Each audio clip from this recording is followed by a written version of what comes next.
Hello friends, welcome to YouTube channel of एक्टिविज। और आज हम लोग जनरल साइंस का फर्स्ट सेशन जो है वो देखेंगे। तो चलिए स्टार्ट करते हैं सेशन के साथ।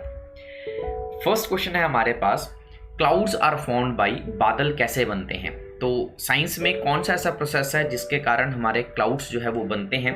तो right answer is precipitation, evaporation, that is वाष्पीकरण। तो इवेपोरेशन द्वारा जो है हमारे क्लाउड्स बनते हैं। अब हम ये देखेंगे कि हमारे डेली लाइफ में जो हमारी नॉर्मल डेली लाइफ है उसमें ऐसे कौन कौन से प्रोसेसेस हैं जिसमें इवेपोरेशन जो है वो हेल्पफुल होती है। तो ये हमारे पास कुछ एग्जांपल्स हैं। सबसे पहले drying of clothes under the sun, सूरज के नीचे कपड़ों सुखाना, ये किसके द्वारा संभव होता है? इवेपोरेशन द्वारा संभव होता है। सेकंड, कपड़ों को इस्त्री करना। तीसरा, cooling of water in the earthen pot. ये काफ़ी ज़्यादा इंपॉर्टेंट है कि जितने भी मिट्टी के बर्तन होते हैं उनमें पानी ठंडा रहता है। तो इसका एक कंसेप्ट है फिजिक्स का, that is evaporation cause cooling, यानी कि कभी भी अगर वाष्पीकरण होगा तो वो ठंडक पैदा करेगा। इसीलिए जब कभी भी हमें बुखार होता है तो डॉक्टर हमें एडवाइस करते हैं कि इसकी कोल्ड स्पॉन्जिंग करें जी, इनमें गर्म पट्टियां रखें, क्योंकि जब कभी भी इवेपोरेशन होगी, वाष्पीकरण होगा, तो वो टेम्परेचर को लोअर डाउन करेगा। तो ये कुछ इसके एग्जाम्पल्स हैं। नेक्स्ट है कि कॉमन सॉल्ट प्रिपरेशन। जितना भी हम लोग नमक बनाते हैं जी, उसमें हम क्या करते हैं कि सी के साइड के अंदर, जो सी है उसके साइड पे अंदर हम लेगून्स बना लेते हैं, लंबी लंबी एक नालियां बना लेते हैं। जो समुद्र का पानी आता है उस नालियों में इकट्ठा कर लेते हैं, बाद में उनको एक साइड से बंद कर देते हैं। सूरज की गर्मी के कारण, इवेपोरेशन के कारण जो पानी है वो उड़ जाता है और हमारे पास जो है वो नमक जो है वो बच जाता है। नेक्स्ट इसका एग्जांपल है cooling down of hot T and other liquids. गर्म चाय और अन्य तरल पदार्थों का ठंडा होना। आपने अक्सर देखा होगा कि अगर हम गरम चाय लेके आते हैं तो उसको अगर कुछ टाइम के लिए रखा जाए तो बाद में वो ठंडी हो जाती है। तो किस प्रोसेस के कारण उसको वो ठंडी हो जाती है? That is evaporation process. Next question है हमारे पास, which vitamin is found in citrus fruit. खट्टे फलों में कौन सा विटामिन पाया जाता है? तो जितने भी हमारे पास खट्टे फल हैं उन सभी में विटामिन सी जो है वो प्रचुर मात्रा में पाया जाता है। विटामिन सी का जो असली नाम है दैट इज एस्कॉर्बिक एसिड। अब अगर विटामिन की बात आई है तो हम विटामिन के बारे में थोड़ा सा देखेंगे। जो विटामिन हैं वो एक प्रकार के कार्बोनिक यौगिक होते हैं जिनसे कोई कैलोरी ऊर्जा उत्पन्न नहीं होती, ना ही हमें कोई ऊर्जा उत्पन्न होती है, ना ही कोई कैलोरी उत्पन्न होती है, लेकिन शरीर के विभिन्न रोगों से ये क्या करते हैं? रक्षा प्रदान करते हैं। देखिए, अगर विटामिन की खोज की बात की जाए तो विटामिन की खोज किसने की थी? फंक जी ने जो है विटामिन की खोज की थी। विटामिन कौन कौन से होते हैं? Vitamin A, B, C, D, E और के, ये हमारे पास इंपॉर्टेंट विटामिन है। विटामिन बी और सी जो हैं वो वाटर सॉल्युबल होते हैं, यानी कि ये पानी में घुलनशील होते हैं। विटामिन ए, डी, ई और के ये फैट सॉल्युबल होते हैं, यानी कि वसा घुलनशील होते हैं। विटामिन बी और सी आप जितना मर्जी खाएं या जितना मर्जी आप इनटेक करें, इससे आपके शरीर को कोई नुकसान नहीं पहुंचता, क्योंकि ये पानी में घुलनशील है, तो ये हमारी बॉडी से पास आउट हो जाते हैं। नेक्स्ट अगर हम विटामिन देखिए तो विटामिन ए का जो साइंटिफिक नाम है दैट इज रेटिनोल, और इसकी कमी से जो बीमारी होती है दैट इज रतौंधी और संक्रमण का खतरा। रतौंधी को नाइट ब्लाइंडनेस कहा जाता है। विटामिन बी, यहाँ पे विटामिन B1 आएगा। विटामिन B1 जो है इनका नाम है थायमिन, और इनकी वजह से जो डिजीज होती है that is beri. Vitamin C ascorbic acid, जिसको हम एस्कॉर्बिक अम्ल के नाम से जाना जाता है, इनकी कमी से स्कर्वी और मसूड़ों के फूलने का जो रोग है वो होता है। विटामिन डी इज कैल्सीफिरोल, और विटामिन डी की कमी से रिकेट्स बीमारी जो है वो अक्सर देखने को मिलती है, जिसमें छोटे बच्चों की जो हड्डियां हैं वो टेढ़ी हो जाती हैं। और विटामिन डी का जो स्रोत है वो सनलाइट एकमात्र स्रोत है। विटामिन ई को टोकोफिरोल कहा जाता है, और उसकी कमी से नपुंसकता जो है वो होती है।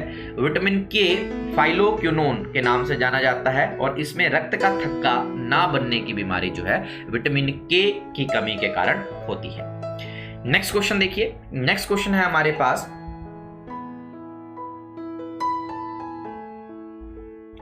Purity of milk is measured by. दूध की शुद्धता को मापा जाता है। तो दूध की शुद्धता को किसके द्वारा नापा जाता है जी? लैक्टोमीटर के द्वारा दूध की शुद्धता को जो है वो मापा जाता है। यहाँ पे विटामिन सी लिखा रह गया है, आप इसको कट कर सकते हैं जी, ठीक है जी, ये गलत है, ठीक है। तो लैक्टोमीटर से जो है वो दूध की शुद्धता को मेजर किया जाता है। तो milk contains lactose sugar, this is important कि दूध के अंदर कौन सी शर्करा होती है, तो लैक्टोज शुगर जो है वो दूध के अंदर पाई जाती है। This is very very important. दूध के अंदर कौन सा प्रोटीन पाया जाता है? तो कैसीन प्रोटीन जो है वो दूध के अंदर पाया जाता है। ये इंपॉर्टेंट क्वेश्चन बनता है कि दूध के अंदर कौन सा प्रोटीन पाया जाता है। गाय का दूध जो है वो पीले रंग का होता है, उसका कारण क्या है? तो गाय के दूध के अंदर कैरोटीन होता है, इसके कारण जो है वो पीले रंग का होता है। तो cow milk is yellow due to the presence of carotene in it. तो काउ मिल्क के अंदर जो है कैरोटीन की उपस्थिति के होने के कारण वो येलो कलर का होता है। Milk is converted to curd. दूध को दही में कैसे बदला जाता है? जो दूध है वो दही में कैसे कन्वर्ट होता है? That is with the help of lactobacillus bacteria. ये एक बैक्टीरिया है जिसका नाम है लैक्टोबैसिलस, और इस बैक्टीरिया की वजह से जो दूध है वो दही में कन्वर्ट होता है, और ये एक केमिकल प्रोसेस है। नेक्स्ट क्वेश्चन है, कर्ड इज सोर ड्यू टू लैक्टिक एसिड। देखिए जो दही है, दही का जो खट्टापन होता है वो किसके कारण होता है? लैक्टिक एसिड के कारण होता है। देखिए लैक्टिक एसिड एक और चीज के लिए रिस्पॉन्सिबल होता है। देखिए जब कभी भी आप बड़े दिनों के बाद कोई काम करते हैं तो अक्सर हमारे शरीर में दर्दें होती हैं, या शरीर जो है वो मसल्स जो है फटीक हो जाता है। तो that is also due to the presence of lactic acid in the body. तो बॉडी के अंदर लैक्टिक एसिड की डेपोजिशन होने के कारण जो है हमारे शरीर में जो है वो दर्दें होती है। नेक्स्ट क्वेश्चन है हमारे पास, which energy is contained by moving things. कौन सी ऊर्जा चलती चीजों में निहित होती हैं? जितनी भी मूविंग चीजें हैं उनमें कौन सी ऊर्जा हमें मिलती है? तो मूविंग चीजों से हमें काइनेटिक एनर्जी, जिसे गतिज ऊर्जा कहते हैं, वो मिलती है। अगर एनर्जी की बात करें तो हमारे पास दो टाइप की एनर्जी होती है, काइनेटिक एनर्जी होती है और पोटेंशियल एनर्जी होती है, गतिज ऊर्जा और स्थितिज ऊर्जा। अगर काइनेटिक एनर्जी की बात की जाए तो काइनेटिक एनर्जी का जो सूत्र है दैट इज हाफ mv², और पोटेंशियल एनर्जी इज mgh, जहां पे m हमारे पास मास है, v हमारे पास वेलोसिटी है, m हमारे पास मास है, g is acceleration due to gravity, और h हमारे पास जो है हाइट है। नेक्स्ट क्वेश्चन है हमारे पास, question number 5, atmospheric pressure is measured by. वायुमंडलीय दबाव किसके द्वारा मापा जाता है? अगर वायुमंडलीय दबाव की बात की जाए तो एटमॉस्फेरिक प्रेशर जो है वो बैरोमीटर द्वारा जो है मापा जाता है।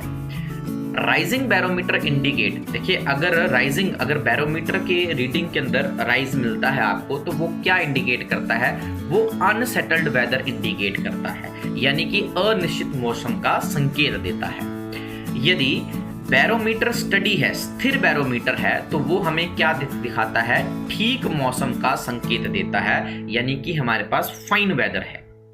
तीसरा, फॉलिंग बैरोमीटर इंडिकेट। यदि गिरता हुआ बैरोमीटर आपको दिखता है तो उसका मतलब है तूफानी मौसम को इंगित करता है। अगर बैरोमीटर में शार्प डिक्रीज है तो वो हमें क्या बताता है? तूफानी मौसम को इंगित करता है, यानी कि तूफानी मौसम जो है वो आने वाला है। एटमॉस्फेरिक प्रेशर जो है, वायुमंडलीय दाब जो है, वो मैक्सिमम होता है जी सी लेवल पे। जो सबसे अधिक एटमॉस्फेरिक प्रेशर आपको कहाँ मिलेगा? सी लेवल पे मिलेगा, और ये घटता है एल्टीट्यूड के साथ, यानी कि जैसे जैसे आप ऊंचाई बढ़ाएंगे वैसे वैसे जो एटमॉस्फेरिक प्रेशर है वो क्या होता है? डिक्रीज होते जाता है। नेक्स्ट क्वेश्चन है जी, question number 6, water has maximum density at. पानी में अधिकतम घनत्व होता है। पानी का सबसे ज़्यादा घनत्व कहाँ होता है? तो 4 डिग्री सेल्सियस के ऊपर जो पानी का है सबसे अधिक जो है घनत्व आपको देखने को मिलता है। फ्रीजिंग पॉइंट ऑफ वाटर, जो पानी का हिमनाक है वो कितना है? 0 डिग्री सेल्सियस है। बॉइलिंग पॉइंट ऑफ वाटर, पानी का जो कथनाक है वो 100 डिग्री सेल्सियस है जी हमारे पास। नेक्स्ट क्वेश्चन है हमारे पास, CH4 is known as. CH4 रूप में जाना जाता है, तो CH4 को हम किस रूप में जानते हैं? मिथेन रूप में जानते हैं इसे। और टाइप ऑफ एल्केन, जो मिथेन है वो एक टाइप का एल्केन है जिसका जनरल फॉर्मूला हमारे पास होता है CnH2n+2। ये एक एल्केन का प्रकार है जिसका सूत्र क्या है? CnH2n+2। नेक्स्ट, जो मेन कंस्टिट्यूएंट होता है नेचुरल और बायोगैस का, जो हमारे पास मेन कंस्टिट्यूएंट है, मुख्य घटक जो है नेचुरल और बायोगैस का, वो क्या है जी? मार्श गैस ही है, जिसे हम क्या कहते हैं? मीथेन कहते हैं, यानी कि मीथेन को मार्श गैस के नाम से भी जाना जाता है। नेक्स्ट क्वेश्चन है, किंग ऑफ एसिड, अम्ल का राजा किसे कहा जाता है? अगर किंग ऑफ एसिड की बात की जाए तो सल्फ्यूरिक एसिड को किंग ऑफ एसिड कहा जाता है, H2SO4। इसे हम ऑयल ऑफ विट्रियोल भी कहते हैं। विट्रियोल के तेल के रूप में भी इसे क्या है जाना जाता है, और इसे हम कार की बैटरीज में यूज करते हैं। नेक्स्ट क्वेश्चन है हमारे पास, optical fibre works on which of the following principle of light.